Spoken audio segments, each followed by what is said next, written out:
I had to cop this fire sweater. I'm in Ba Nang Golden Bridge, and I am about to go climb that over there. Wow. Yeah, the families are all getting raincoats. It's not good in terms of weather, but we're gonna go out there. We're comfy, and I'm excited. We got a guide. Actually, let's take it back to the beginning because day 2 was jammed packed. We started off by getting a personal chef to make us breakfast. Then we went to Hoi An to get some clothing made. When I say clothing made, I mean from scratch, okay? They house their own silkworms. This is them at 6 days, and then this is them at 21 days. And then after they grow to their like full age, I believe, they turn into these yellow cocoons. And then they take the silk from those cocoons, dye them, turn them into thread, and then turn those threads into clothing. I'm sorry, not clothing, fabric, but then they turn the fabric into clothing that you can get bespoke when you're there. They also had a bunch of women there just embroidering art. I couldn't film this or our whole process of getting our suits made. But the next morning, they came to our villa with the clothes that we ordered, fitted it to us, and made sure that we liked the items that we purchased, made any changes to things that we saw.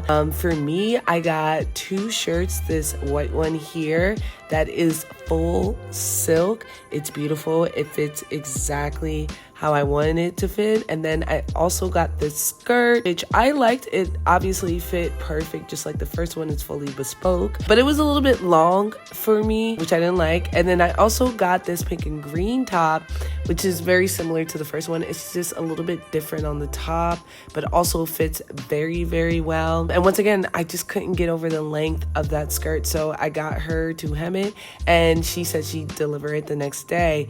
My mom and my entire family got suits, but I'm not that type of girl, so I did not invest in one. But everyone else looked incredible in their suits. Yeah, wow. Show the lining.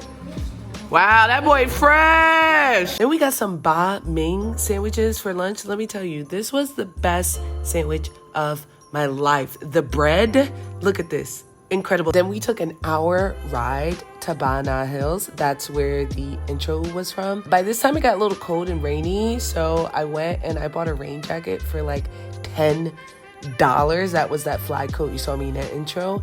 And regrettably, I did not get this cute little cat, which will haunt my dreams for the rest of my life. But this place was beautiful, breathtaking. Everything was so large and had this old ancient feeling to it. And I was very excited because I had no idea what to expect. But this place is magical. Look at me having my main character moment. We then embarked on a quest to get to the Golden Bridge, which is on top of the mountain, which is huge. So you have to take this cable car, one of the longest, I think, in the world. It's about 15 minutes to get up. This is me and my entire family. We're looking at this view, and that's just the beginning of it. Look at this. There's like water and like trees and nature. I'm from New York, y'all. Remember, I wasn't scared or overwhelmed in the night market, but this was overwhelming. Look at us. Baby over here crashing now.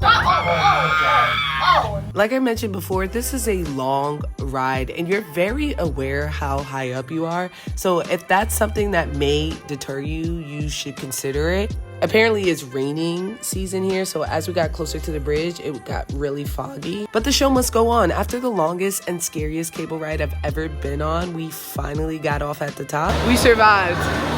And like I mentioned, it was cold and rainy, so we got some tea and coffee to warm ourselves up. And I'm not gonna hold you, visibility was not rocking with us today. It was so difficult to see anything because of all of the fog, but we still had a really good time. To me, it gave this area this eerie kind of mythical feeling. If you squint, you can see one of the hands right here. And then here's our family taking a picture in front of the other. Like I said, it was hard to see, but we still had a really good time and it still was breathtaking. I couldn't imagine if we were there on a day that actually had visibility. For reference, this is how it normally looks like. But c'est la vie, I'm in Vietnam. We ended the day with some pho from this hole in the wall, which was incredible. I took time to taste the broth first, and then after I did, I realized that I wanted just a little bit of lime, some chili pepper, and some mushroom sauce,